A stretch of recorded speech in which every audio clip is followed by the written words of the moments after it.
much for the invitation to be here. Thank you for showing up for this. I know that the commutes can sometimes be unique on these Indianapolis streets where you were dodging craters and speed traps on interstates. Like, okay, we'll just stop at the red light right here on 465. Okay, great. We had nothing else to do. Yeah. But I appreciate the fact that you made the time to come out. You saw this as important. So thank you for the invitation and thank you all for showing up. So today I do want to have a conversation. So I'm glad there is like no microphone. So it's like I'm all official and stuck up here. I really want to get out and I want to talk. So because we're coming up on the 96th birthday of Dr. King. It's a holiday. We're going to celebrate Monday. Some of us will be off. I'll be off. But then again, I have my own company, so I'm off a lot of days. But we're not going to talk about that. But I'll be off and the kids will be home. And how do we, as a community, how do we as a nation, how do we honor this, right? And so you can look on Facebook and there's events and events from like 9 a.m. all the way to 9 p.m. And it means different things to different people. But after the celebration stops, like after the bars close and the event centers close, then what? That's why we're here today.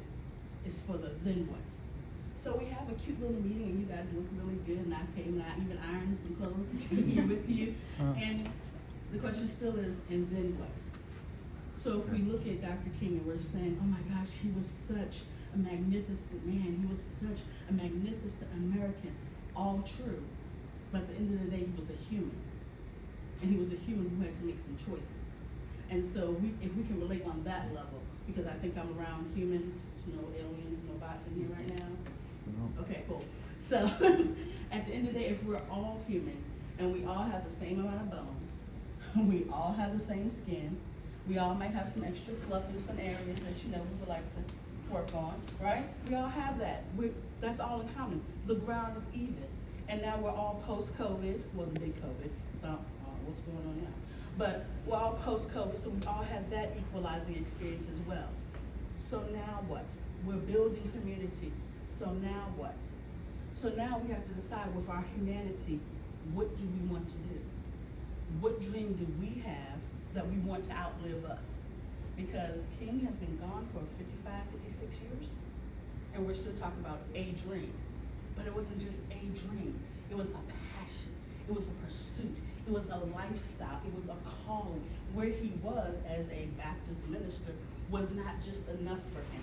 He couldn't just stay there. Like a lot of people be content. Oh, I'm a pastor. This is my calling. I'm just going to study the word. I'm going to work in this church, and that's going to be it.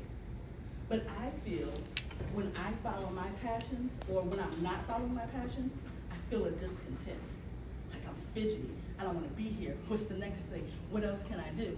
And so I may stay here for a season, but I know that there's something higher and there's something else out there and there's something more to this gift called life than working for a paycheck.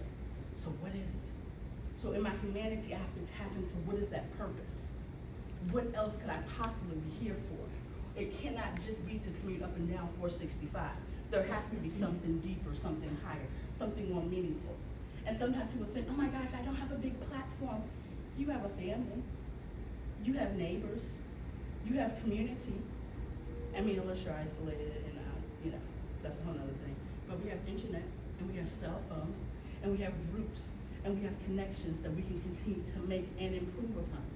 And that's what we are here to do with our humanity, to connect this person to that person. When I was growing up, it was like, oh, there's 6 degrees of separation. That's pre-Facebook. Yes, I'm dating myself. That's pre-TikTok. Hope it is. It's pre all of that. And there was 6 degrees of separation. So now, when I can talk to people in South Africa, or I can talk to people in Japan, or I can join RedNote and learn Mandarin, so I can talk to people in China, because TikTok might be gone. Hey, I am now connected. Those 6 degrees have decreased. What am I going to do with this connection? So I have a friend who went to South Africa. She moved there. She started this wonderful company. I'm like, oh my gosh, girl, I'm trying to get there.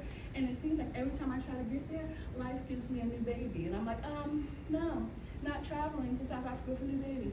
That's not what this season is for. I'm like, So finally, no new baby. My baby's 5.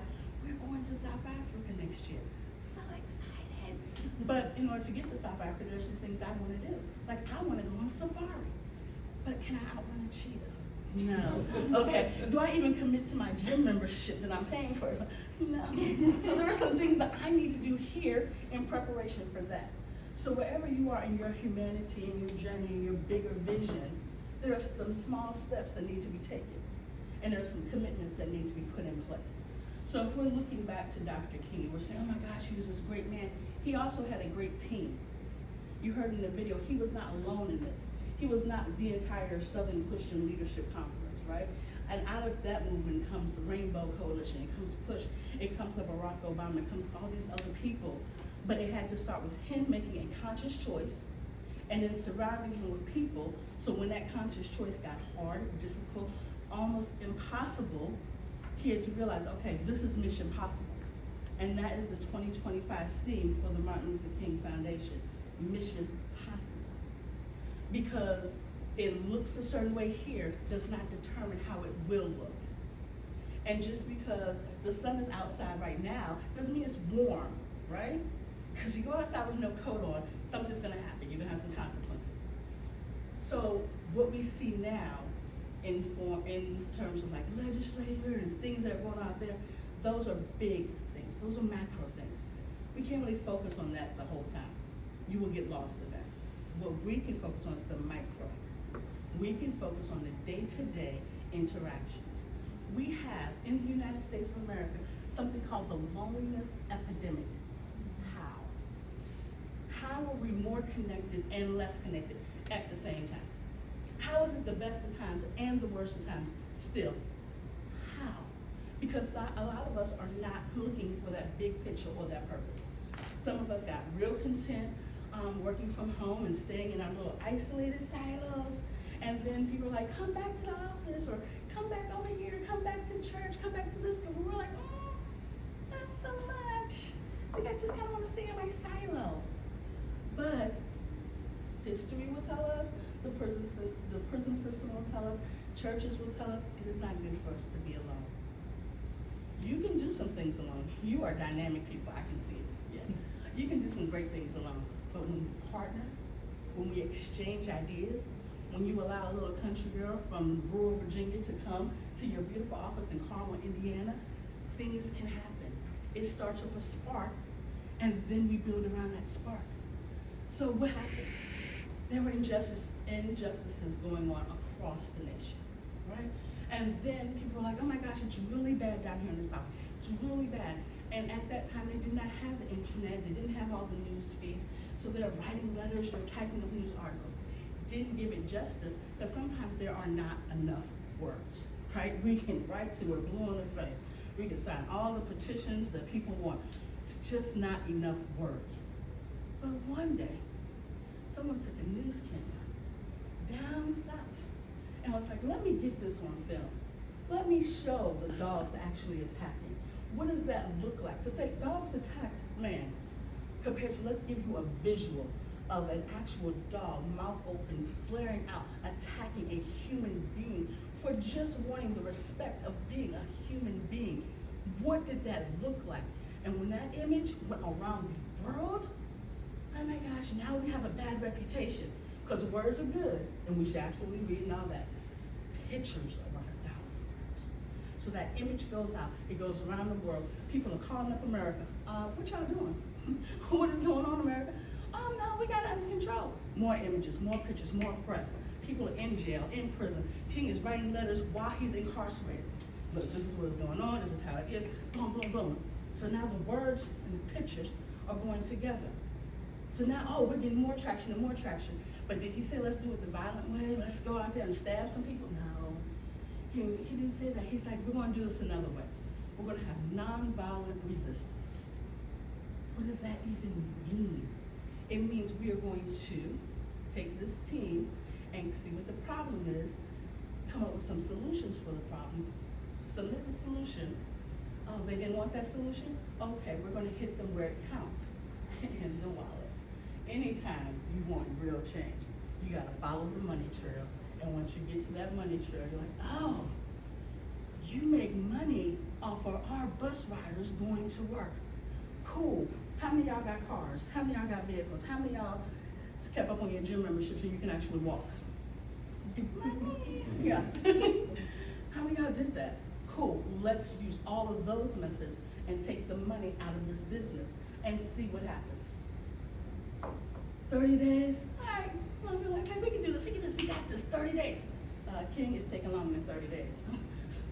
Sir, my calves are calving for real right now. The definition is Instagrammable right there.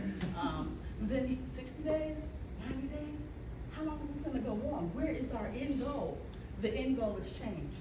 A lot of times today, we choose comfort over being uncomfortable and prolonged uncomfort. And on purpose, uncomfortability is a real thing. And if we say that we want the change and we can be the change and yes we can, and all of the cute little hashtags and slogans, we have to swallow and eat that. Like, what does that mean? Does this really fit into my Taco Tuesday theme? Like, what does that mean for me personally? It means we might have to go without a few tacos. It means things can't always be cute in a cute little box. It means it might be sloppy for a while. It means your calves and your quads might start looking real good, not even on purpose, right? It means that Planet Fitness might not get your money because you've done it on your own. But at the end of the day, you're doing it for a bigger picture. At some point, you have to decide, is my humanity going to fit in this cute little box? Or is my humanity going to live out loud and be like the Jack in the Box? Just keep winding up. Because one of these days I'm going to pop out and I'm going to make a big change. And for years to come, people are still going to be talking about it. Is it possible for one company to be a different thing? Absolutely. It is possible. Is it possible for one person to be influential enough to? Absolutely. I don't know if you guys were on Facebook when they changed everybody to content creators, like that, we are content creators. Who knew we were content creators? Did y'all? I added it to my resume. So in addition to all that, yes, I am a content creator. Per Facebook, well, it was Facebook, didn't it? You know what I'm saying. Like, oh, I can create content. And then TikTok came along, I was like, oh, content creators, you can get paid. Say less.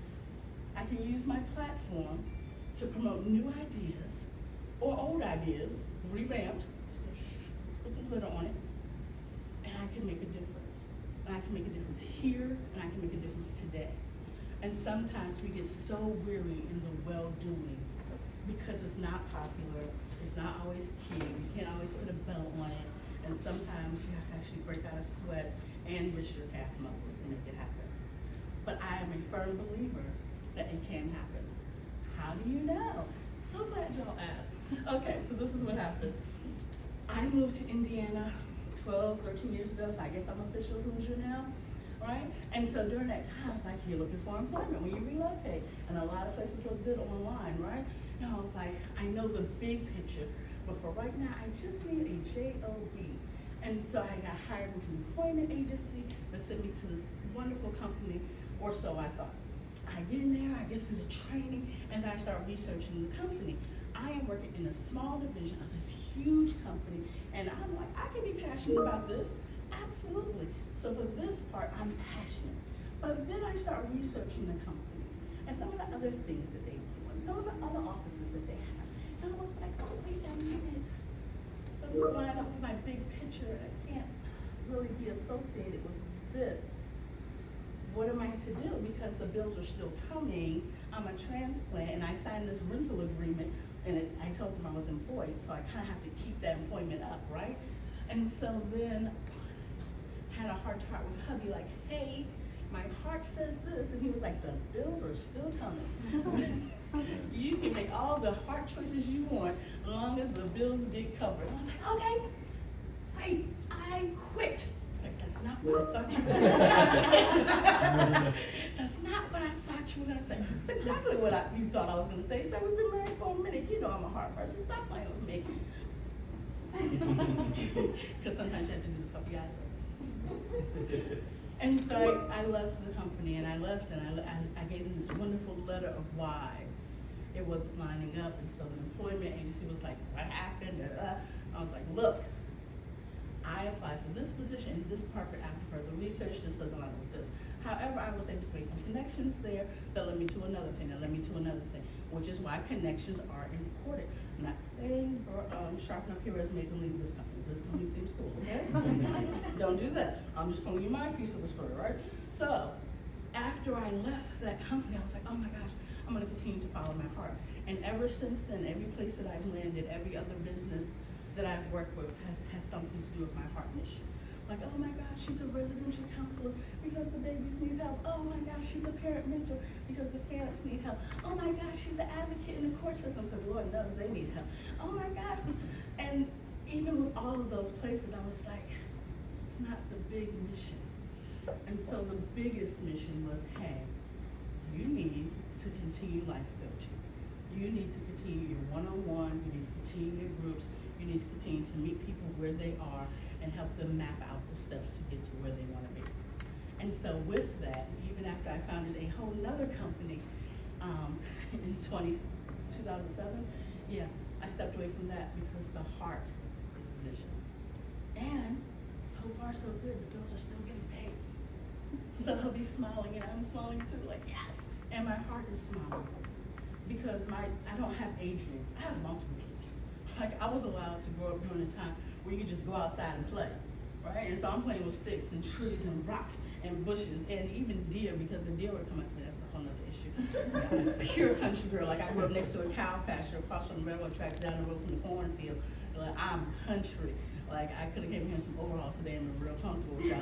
But even with that, I was allowed that opportunity to grow up and use my imagination. And so wherever my imagination says I can go, who's gonna stop me? Just me. AES is still gonna send the bill whether I'm following my passion or I'm sitting in the cubicle. They're not gonna stop. They're kind of persistent, like that extended car warranty. Like, really? Every week, you gonna call every week? All right, let's go. However, I said all that to say, no matter where you're starting or where you have started or where you're from, this is the best times of your life. Like there's so many opportunities for you to follow that dream that you have inside of you and to add on to King's dream, and that we can live up to the more perfect union, that we can live up to e pluribus unum, that we do hold these truths to be self-evident, that all men are created equal, that we are endowed by our Creator with certain inalienable rights, that among these are life, liberty, and the pursuit of happiness. Who's going to stop you? You. So then if you can stop you, that means you can start you. And that means you can encourage you. And that means you can get a team around you. And you and your team are unstoppable force, only by your limits and your imagination. So I say go back to the way it used to be. Use your imagination for everything. Tap into something creative inside of you. I saw today that your wellness program is off the chart. Y'all over here paying like Bob Ross. Y'all are bending over. I was surprised there were baby goats in here for yoga. I was like, oh my gosh. That's nice. Tap into that. It can't all be click, click, click, click, click. Although that's good, I'm not saying don't do that word. But it also has to be that other part. Because as humans, we seek balance. So when you look up Dr. King, you're like, ooh, unusual facts about Martin Luther King. You were like, it was like, he was a pool shark. I'm like, wait, what?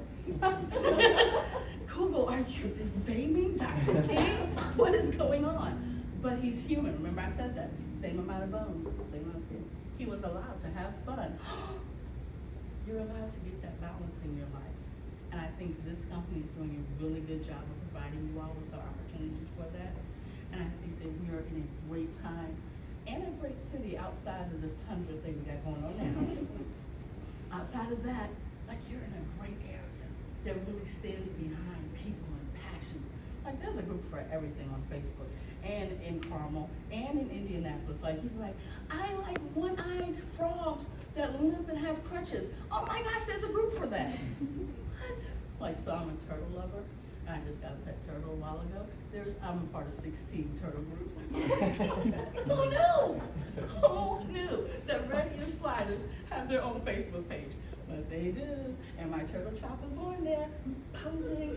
Yeah. She's my emotional support pet. She doesn't tell any of my secrets. I highly recommend getting one of those.